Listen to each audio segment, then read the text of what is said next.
अस्सलाम वालेकुम dear students, second year के लेक्चर सीरीज़ में मैं आप सबको वेलकम कहता हूं। आज के इस लेक्चर में हम डिस्कस करेंगे एक्सरसाइज नंबर 4.5 को, और एक्सरसाइज नंबर 4.5 में हम डिस्कस करेंगे होमोजीनियस इक्वेशंस को। आप में से काफ़ी स्टूडेंट्स इस बात को ऑलरेडी जानते हैं कि होमोजीनियस इक्वेशन क्या होती है।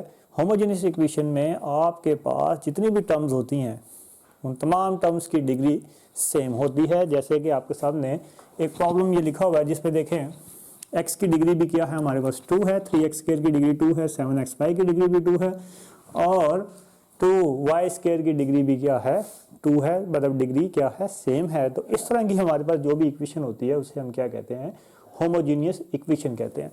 और जनरल होमोजीनियस इक्वेशन जो है वो हमारे पास क्या होती है, which is ax² plus 2hxy plus by² which is equal to 0. This is known as general homogeneous equation. जी तो स्टूडेंट्स, अब आपने क्या करना है, इन क्वेश्चंस में आपने फाइंड करना है, find the lines represented by each of the following. एक तो बात आपने ये फाइंड आउट करनी कि आपने लाइंस को फाइंड आउट करना है जो कि इन इक्वेशन से रिप्रेजेंट हो रही है, and also find the measure of angle between them, और उन लाइंस के दरमियान जो एंगल बन रहा है उस एंगल को भी आपने फाइंड आउट करना है। तो फ्रेंड्स, लाइंस फाइंड आउट करना तो बहुत ही आसान होगा, क्योंकि आपने सिंपली क्या करना है, जो भी आपके पास होमोजीनियस इक्वेशन दी हुई होगी उस होमोजीनियस इक्वेशन को आप फैक्टराइज कर लेंगे, और फैक्टराइज करने के बाद आपके पास जो भी रिजल्ट आएगा वो इस होमोजीनियस इक्वेशंस की लाइंस होंगी। कौन सी लाइंस, जो रिप्रेजेंट हो रही हैं इस होमोजीनियस इक्वेशन से। उसके बाद एंगल फाइंड आउट करने के लिए मैंने डायरेक्टली यहाँ पे फार्मूला लिखा हुआ है, क्योंकि इसमें ज़्यादा इसकी थ्योरी में जाने की ज़रूरत नहीं है, आपने डायरेक्टली ये फार्मूला याद रखना। अब इस फार्मूले के रूप से आपको h चाहिए, आपको a और b चाहिए, जो कि हम कंपेयर करके इजीली फाइंड आउट कर लेंगे। तो सॉल्यूशन की तरफ चलते हैं of question number 2 which is related to the smart syllabus. Smart syllabus के अकॉर्डिंगली जितने क्वेश्चन है हम सिर्फ उन्हीं को सॉल्व आउट कर रहे हैं, बाकी क्वेश्चंस का प्रोसेस भी सेम टू सेम यही होने वाला है। सबसे पहले हम लाइंस को फाइंड आउट करेंगे। तो लाइंस को फाइंड आउट करने के लिए स्टूडेंट्स, जैसे कि मैंने आपको ऑलरेडी बताया कि लाइंस को फाइंड आउट करने के लिए सिंपली आपको क्या करना होगा, इसको फैक्टराइज करना होगा। तो फैक्टराइजेशन के लिए आपको मालूम है, आप इसे लिखेंगे 6xy plus xy plus 2y² which is equal to 0। Factorisation आपको करना आती है। अब यहाँ पे 12th स्टैंडर्ड में अगर मैं आपको फैक्टराइजेशन करना सिखाऊं तो ये एक अजीब सी बात हो जाएगी। और अब आप क्या करेंगे जी, 3x कॉमन ले लेंगे, तो यहाँ आपके पास आ जाएगा x प्लस 2y, और सिमिलरली यहाँ पे आप y कॉमन ले लेंगे, तो ये आपके पास क्या आ जाएगा, x plus 2y which is equal to 0। Now 3x plus y and x plus 2y which is equal to 0. Now 3x plus y which is equal to 0 and x plus 2y which is equal to 0.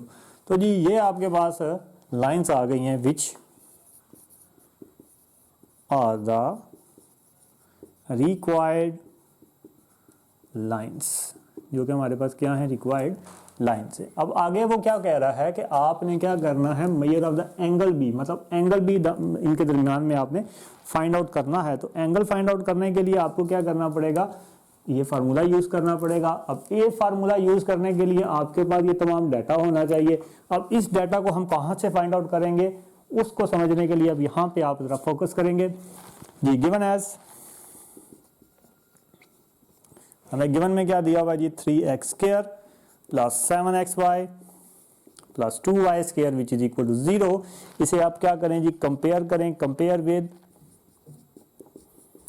ax² plus 2hxy plus by² which is equal to 0। इसे आपने compare किया तो यहाँ से देखें comparison में आपके पास x² का कोफिशिएंट यहाँ पे 3 है, यहाँ पे a है, तो आपके पास क्या आ जाएगा, a इज इक्वल टू 3। यहाँ पे आपके पास 2h इज इक्वल टू 7 आ जाएगा।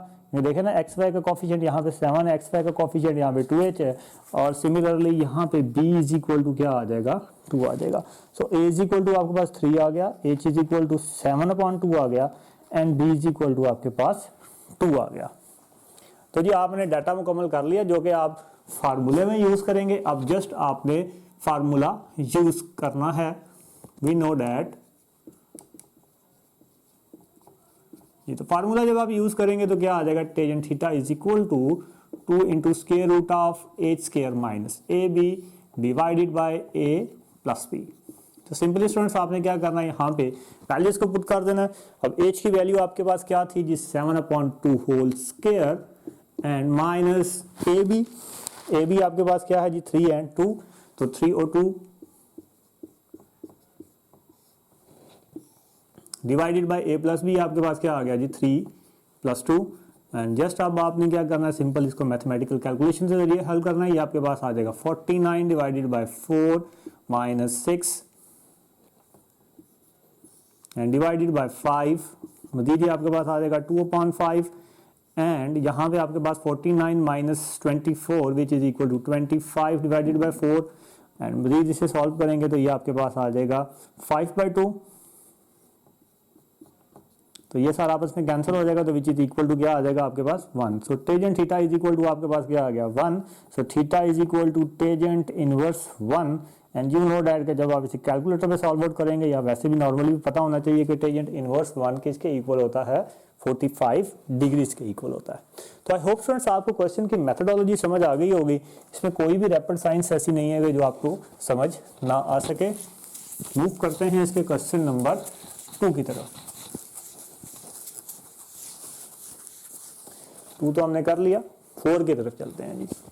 4 आपके पास लिखा हुआ है 2x² plus 3xy minus 5y² which is equal to 0।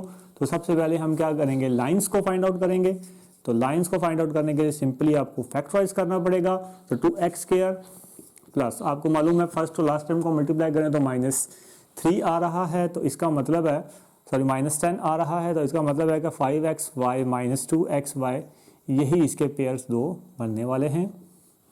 अब इधर से आप x कॉमन ले सकते हैं, तो आपके पास आ जाएगा 2x प्लस 5y और इधर से आप -y कॉमन ले सकते हैं, तो ये आ जाएगा 2x प्लस 5y।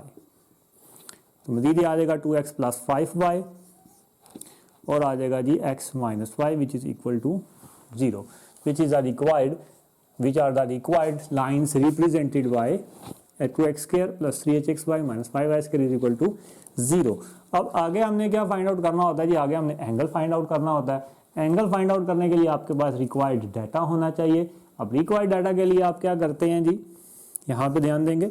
सबसे पहले आप लिखेंगे given as 2x² plus 3xy minus 5y² which is equal to 0। तो इसे आप क्या करेंगे, कंपेयर कर लेंगे। Compare with ax² plus 2hxy plus by² which is equal to 0। So यहाँ से आपके पास क्या आ जाएगा, a is equal to 2, 2h is equal to 3 and b is equal to क्या आ जाएगा आपके पास -5।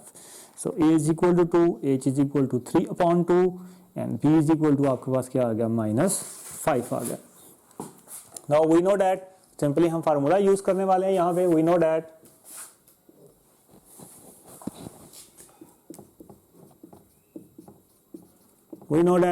tangent of theta which is equal to 2 into under root h² minus ab divided by a plus b।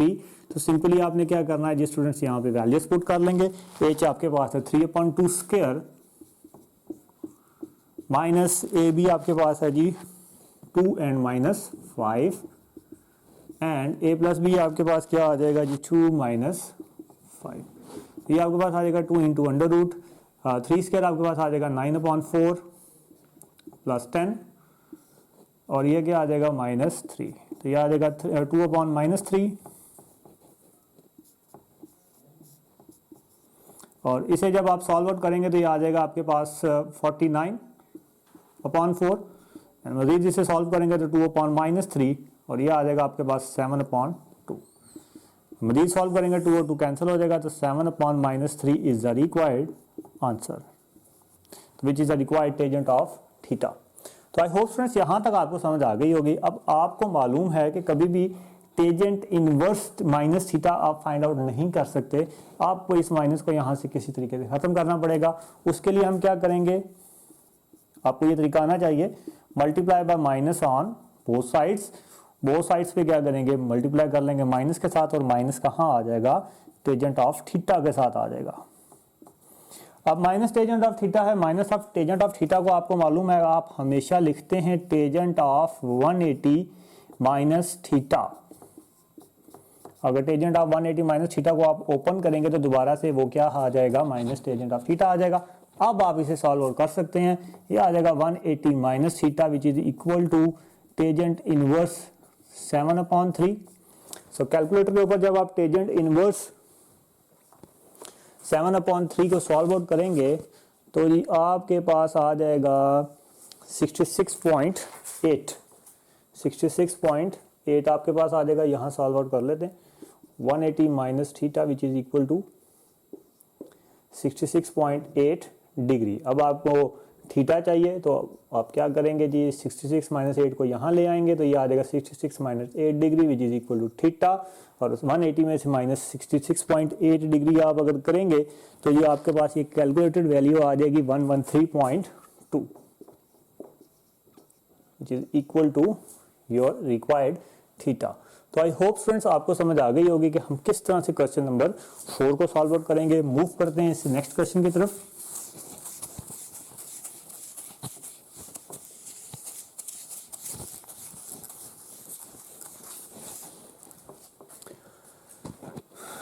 Question number 6 देखें। अब question number 6 में students वो हमें कह रहा है कि X square plus 2xy second alpha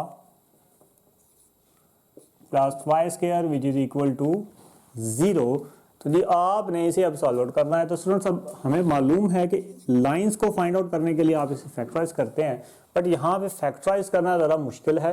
तो आपको क्या करना पड़ेगा, इसको प्रॉपरली क्वाड्रेटिक इक्वेशन बनाना पड़ेगा, क्योंकि ये क्वाड्रेटिक इक्वेशन तो नहीं है ना आपके पास। तो आपको पहले इसको क्वाड्रेटिक इक्वेशन बनाना पड़ेगा। क्वाड्रेटिक इक्वेशन बनाने के बाद हम क्या करेंगे, क्वाड्रेटिक फार्मूला लगाएंगे। क्वाड्रेटिक फार्मूला लगाने के बाद हमारे पास वहां से लाइंस आ जाएंगी। तो क्वाड्रेटिक फार्मूला बनाने के लिए, सॉरी क्वाड्रेटिक इक्वेशन बनाने के लिए हम क्या करेंगे, dividing by Y square on both sides पे क्या करेंगे, वाई स्क्वायर से डिवाइड कर देंगे। तो ये आपके पास आ जाएगा 2xy and Y square secant of alpha. तो ये आपके पास आ जाएगा x upon Y whole square plus ये यहाँ से y और y आपस में कैंसिल हो जाएगा। तो यहाँ आपके पास आ गया जी 2 secant of alpha and x upon Y. x upon Y को देखिए ना, y से कैंसिल हो गया, सिर्फ x और y बचेगा, इसे मैं बाहर ले गया हूँ। तो यहाँ पे आपके पास आ गया जी +1 विच इज इक्वल टू 0। तो अब ये देखें, ये आपके पास क्वाड्रेटिक बन चुकी है, क्वाड्रेटिक बन चुकी है in term of x upon y। तो x अपॉन वाई के टर्म में ये क्या है, क्वाड्रेटिक है, in which a is equal to 1, b is equal to 2 second of alpha and c is equal to 1। तो सिंपली आपने अब यूजिंग कर लेना quadratic formula. So by quadratic formula, so by using quadratic formula you will get x upon y which is equal to minus b plus minus under root b square minus 4ac divided by 2a। so मजीद आपके पास आ जाएगा x upon y which is equal to, यहाँ पे देखें अब आपके पास minus b क्या है, -2 second of alpha and plus minus 2 second of alpha whole square minus 4ac, a और c आपके पास 1 है तो सिर्फ सिंपली आपके पास क्या आ जाएगा 4 एंड डिवाइडेड बाय 2। a की जगह पे आपके पास 1 है तो वो लिखने की जरूरत नहीं है। मजीद जिसे सॉल्व आउट करेंगे तो ये आपके पास आ जाएगा x upon y which is equal to -2 second of alpha और plus minus with the simple mathematical calculation 2 seconds whole square आपके पास आ जाएगा 4 second square alpha and -4 divided by 2। मजीद इसे सॉल्व आउट करेंगे तो आ जाएगा x upon y which is equal to -2 second of alpha plus minus, यहाँ से आपको मालूम है आप 4 कॉमन ले सकते हैं तो आपके पास आ जाएगा second square alpha -1। So divided by 2 more over -2 second of alpha and plus minus square root of 4 second square alpha -1 की जगह पे आपके पास क्या आ जाएगा, tangent square alpha. Now you know that कि टेंजेंट स्क्वायर अल्फा और 4 का स्क्वायर रूट पॉसिबल है विच इज 2 टेजेंट अल्फा। आप देखें ना 4 का स्क्वायर रूट आ गया 2, टेजेंट स्क्वायर अल्फा का स्क्वायर रूट से कैंसिल हो जाएगा, तो आपके पास सिर्फ और सिर्फ क्या बचेगा, टेजेंट ऑफ अल्फा। नाउ अब आपको नजर आ रहा है कि इन दोनों में 2 भी कॉमन है, तो आपने 2 कॉमन ले लिया, तो आपके पास क्या आ जाएगा, minus second alpha plus minus tangent alpha divided by 2, तो ये आपस में कैंसिल हो जाएगा, तो x upon y which is equal to minus second alpha. तो यहां से आपको y मल्टीप्लाई कर लें, तो x इज इक्वल टू आपके पास क्या आ जाएगा, y into minus second alpha. तो इसे एक बार आप क्या लिख ले, प्लस में लिख ले, एक बार माइनस लिख ले, तो यही आपके पास रिक्वायर्ड क्या आ जाएंगी, लाइंस आ जाएंगी। तो तब हम बात करेंगे किस तरह से हम यहाँ से एंगल्स को फाइंड आउट करेंगे। तो एंगल को फाइंड आउट करने के लिए अगेन हमें सिर्फ क्या चाहिए, रिक्वायर्ड डाटा चाहिए। सो उसके लिए मैं क्या करता हूँ, जिसको रेस कर लेता हूँ और यहाँ तक आप इसे नोट कर लें, और उसके बाद आप क्या करें G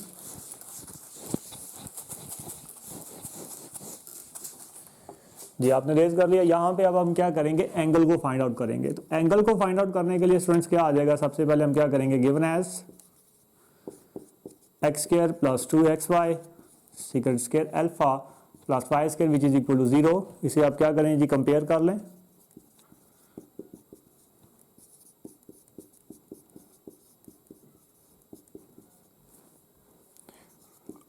D y square which is equal to 0, तो यहाँ पे आप देख रहे हैं कि आपके पास a इज इक्वल टू 1 आ गया, 2h इज इक्वल टू आपके पास 2 आ गया, और b इज इक्वल टू आपके पास क्या आ गया, 1 आ गया। तो यहाँ से आपके पास मजीद a इज इक्वल टू 1 आ गया, h इज इक्वल टू 1 आ गया, और b भी आपके पास क्या आ गया, सॉरी h सेकंड अल्फा भी है ना, थोड़ा यहाँ से गलत हो गया। यहाँ पे देखें आपके पास a इज इक्वल टू 1 आ जाएगा, और 2h is equal to 2 second alpha आ जाएगा, और b इज इक्वल टू क्या आ जाएगा, 1। तो मजीद ये a इज इक्वल टू 1 आ गया, एंड h आपके पास क्या आ जाएगा, second of alpha, and b is equal to 1। Now just आपने फार्मूला यूज कर लेना है। So we know that tangent of theta which is equal to 2 into square root of h square minus ab divided by a plus b।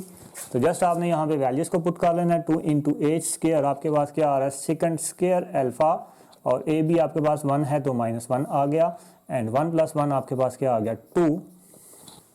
तो मजीद आपके पास आ जाएगा tangent of theta which is equal to 2 into second square alpha minus 1 आपके पास क्या आ गया जी, tangent square alpha, and divided by 2, तो 2 और 2 आपस में कैंसिल हो सकते हैं। So tangent of theta which is equal to tangent of alpha, तो टेंजेंट कैंसिल हो जाएगा, तो थीटा इज इक्वल टू आपके पास क्या आ गया, alpha, which is the required angle for question number 6। ये तो स्टूडेंट्स अब हम बात करते हैं क्वेश्चन नंबर 7 के बारे में। क्वेश्चन नंबर 7 में हमें ज्वाइंट इक्वेशंस को मालूम करना है जो कि ओरिजिन और परपेंडिकुलर हैं इस गिवन लाइन के। तो सबसे पहले हम देखते हैं हमें गिवन लाइन क्या दी हुई है। तो given as x square minus 2xy tangent of alpha minus y square which is equal to 0। इसे कंपेयर करें, compare with ax square plus 2hxy plus by square which is equal to 0। यहाँ से देखें जी आपके पास a आ जाएगा 1, 2h आपके पास आ जाएगा -2 टेंजेंट ऑफ अल्फा, और b इज इक्वल टू क्या आ जाएगा आपके पास -1। मजीद आ गया a is equal to 1 and h is equal to minus tangent of alpha, और b इज इक्वल टू क्या आ जाएगा आपके पास -1 आ जाएगा जी। तो स्टूडेंट्स अब देखें वो जिक्र कर रहे हैं ज्वाइंट इक्वेशन के बारे में। अब ज्वाइंट इक्वेशन से जैसे नाम से ही देखें स्टूडेंट्स जाहिर हो रहा है कि आपने इक्वेशंस को क्या करना है, लाइंस को क्या करना है, ज्वाइन करना है। तो जो भी आप रिक्वायर्ड लाइंस को फाइंड आउट करेंगे उन्हें आपने सिंपली क्या कर देना, प्रोडक्ट कर देना है, और प्रोडक्ट में फिर आपके पास वहां से हम उनसे फाइंड आउट कर लेंगे। लेकिन अब सवाल ये पैदा होता है कि हमारे पास लाइंस आएंगी तभी आप उनका प्रोडक्ट कर सकेंगे ना। तो लाइंस को फाइंड आउट करने के लिए स्टूडेंट्स आपको इंटरसेप्ट फॉर्म का सहारा लेना पड़ेगा। अब इंटरसेप्ट फॉर्म आपने पढ़ा है वो क्या है, y is equal to mx plus c। अब दो लाइंस हैं तो इसका मतलब है दो इंटरसेप्ट फॉर्म लेनी पड़ेंगी, m2x प्लस सी। और अब आपको उसने क्या कंडीशन दे दी, यहाँ पे परपेंडिकुलर वाली कंडीशन दे दी है। तो जब आपको स्टूडेंट्स वो परपेंडिकुलर वाली कंडीशन दे दे, यहाँ पे आप सी ना लें क्योंकि सी आपको गिवन में नहीं है, सी आप 0 लेंगे यहाँ पे। तो जब आपको परपेंडिकुलर वाली कंडीशन स्टूडेंट्स देगा तो परपेंडिकुलर के केस में आपको मालूम है आप क्या करते हैं, स्लोप को इन्वर्स कर देते हैं और साथ में आप क्या करते हैं, माइनस का साइन लगा देते हैं। स्लोप को आप इन्वर्स कर देते हैं और साथ में आप क्या करते हैं, माइनस का साइन लगा देते हैं। तो यहां से फिर आपके पास m1y इज इक्वल टू आपके पास क्या आ गया, x आ गया। इसी तरह से m2y इज इक्वल टू आपके पास क्या आ गया, माइनस एक्स आ गया। x को आप दूसरी तरफ अगर ले जाएं तो क्या आ जाएगा, x plus m1y।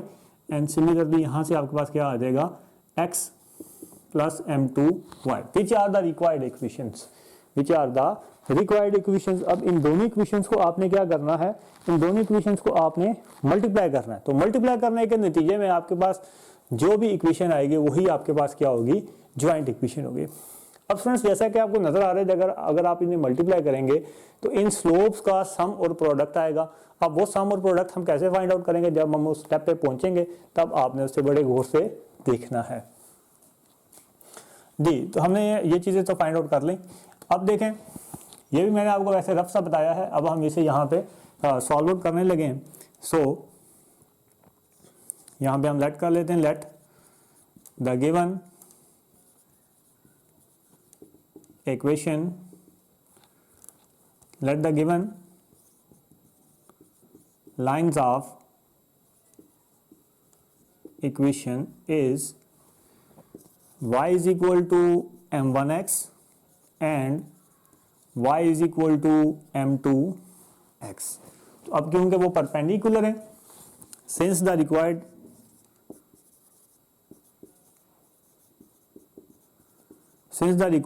equation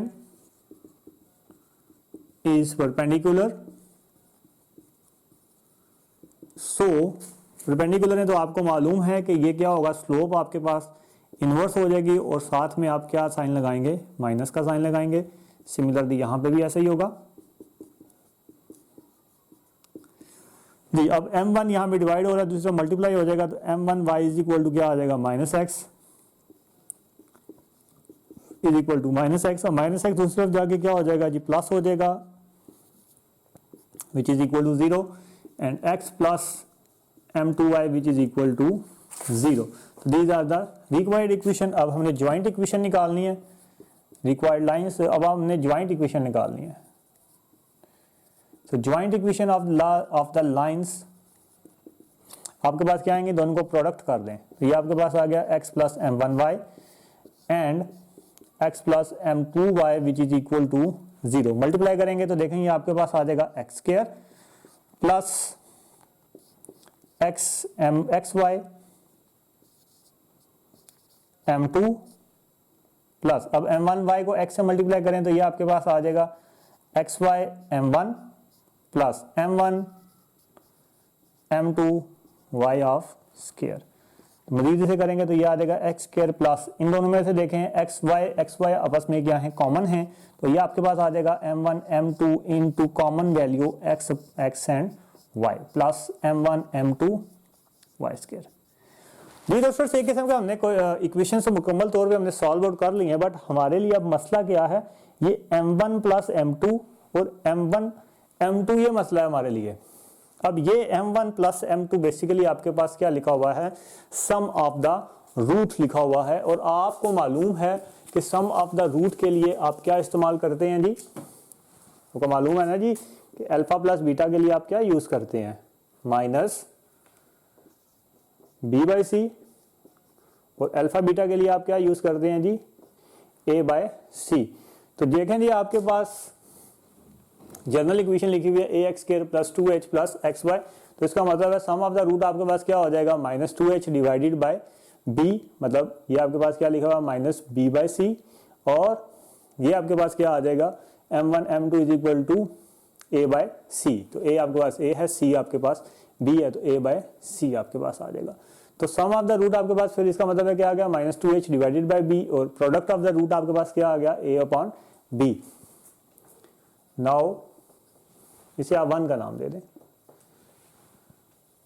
m1 plus m2 is equal to minus 2h divided by b। तो यहाँ पे जस्ट आप h की वैल्यू पुट कर दें। h की वैल्यू आपके पास है जी minus tangent of alpha divided by b की वैल्यू आपके पास है जी -1।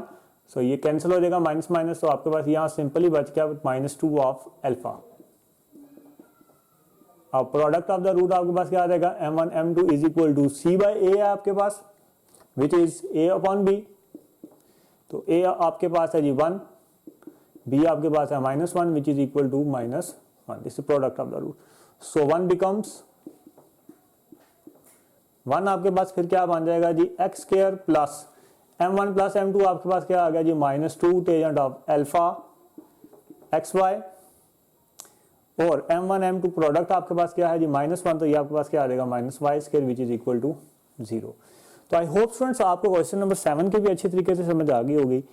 इससे मजीद हम क्वेश्चन करेंगे, बल्कि ये चैप्टर आपका कंप्लीट हो जाता है 4.5 एक्सरसाइज के साथ ही। तो आपने क्या करना है जी, आपने स्मार्ट सिलेबस के अकॉर्डिंगली जितने भी एग्जाम्पल्स हैं वो तमाम के तमाम एग्जाम्पल्स आपने सॉल्व करनी है। स्मार्ट सिलेबस में इसका क्वेश्चन नंबर 8 भी शामिल है, वो आपने खुद प्रैक्टिस करना है। आई होप कि आप उसे अच्छे तरीके से प्रैक्टिस कर पाएंगे। इसी मेथडोलॉजी के ऊपर बेस्ड है वो भी, तो आपने उसे अच्छे तरीके से सॉल्व आउट करना है। इस नेक्स्ट लेक्चर में हम बात करेंगे चैप्टर नंबर 7 की। तब तक के लिए अल्लाह हाफिज़ and have a nice day.